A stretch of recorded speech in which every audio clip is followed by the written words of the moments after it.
한 주간 발생한 뉴스를 재정리해보는 시간입니다. 지난 한 주 동안 주요 이슈는 뭐가 있었는지 이상원 뉴스민 기자를 통해서 이야기 나눠보겠습니다. 화상으로 연결해봅니다. 안녕하십니까? 네, 뉴스민 이상원 기자입니다. 네, 우선 지난 한 주 동안 발생한 주요 이슈부터 종합해 주시죠. 네, 4.10 총선이 40일도 남지 않은 상황에서 드러나고 있는 국민의힘 후보자 윤곽부터 확인해 보겠습니다.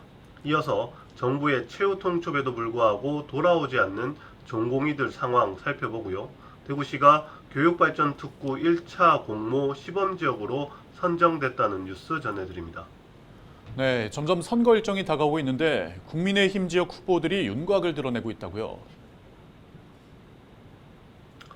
네, 지난 3일까지 국민의힘은 대구 경북 25개 선거구 중 18개 선거구에서 공천 후보자를 확정했습니다. 현재까지 현역들이 강세를 보이고 있는 중인데요. 대구에선 서구 김상훈, 북구 을 김승수, 수성구 갑 주호영, 수성구 을 이인선, 달서구 을 윤재옥, 달성군 추경호 의원 등 6명이 살아남은 반면 중랑구 도태우, 달서구 갑 권영진 후보가 공천되면서 현역 의원들이 탈락했습니다.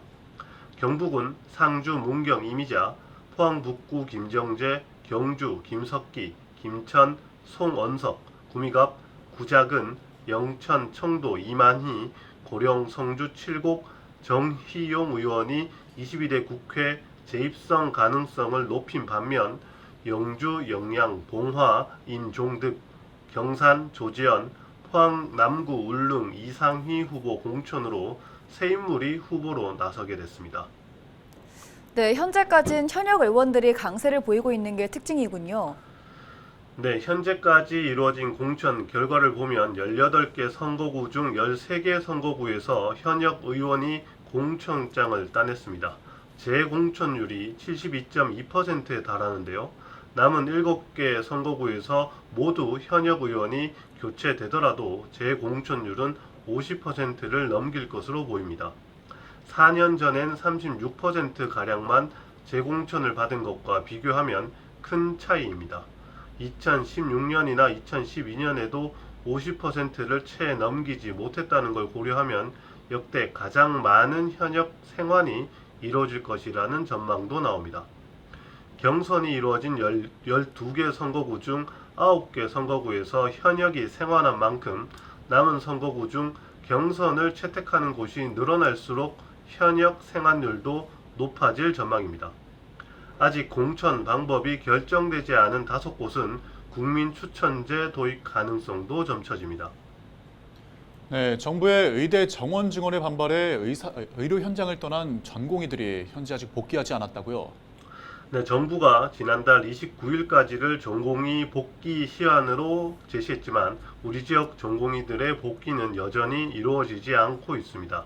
대구 지역 대학병원 등 7개 수련병원 전공의 733명이 사직서를 제출한 것으로 알려지고 있는데요. 이들 중 현장으로 복귀한 전공의는 29일까지 2명에 그쳤습니다.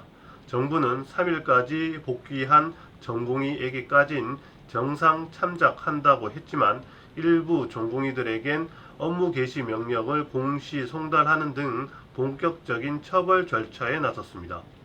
미복귀 전공의들에 대해선 4일부터 최소 3개월 면허정지 행정처분 절차가 시작될 예정입니다.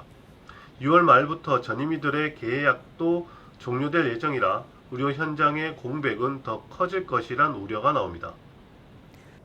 네, 교육부와 지방시대위원회가 교육발전특구 시범지역 1차 지정 결과를 발표했는데요. 대구시도 포함이 됐죠. 네, 지난달 28일 정부는 대구시를 교육발전특구 1차 시범지역으로 선정했습니다. 시범지역 선정으로 대구에선 강동고, 경북여고, 다사고, 포상고, 군위고 등 5곳이 모두 자율형 공립고 2.0에 선정됐습니다.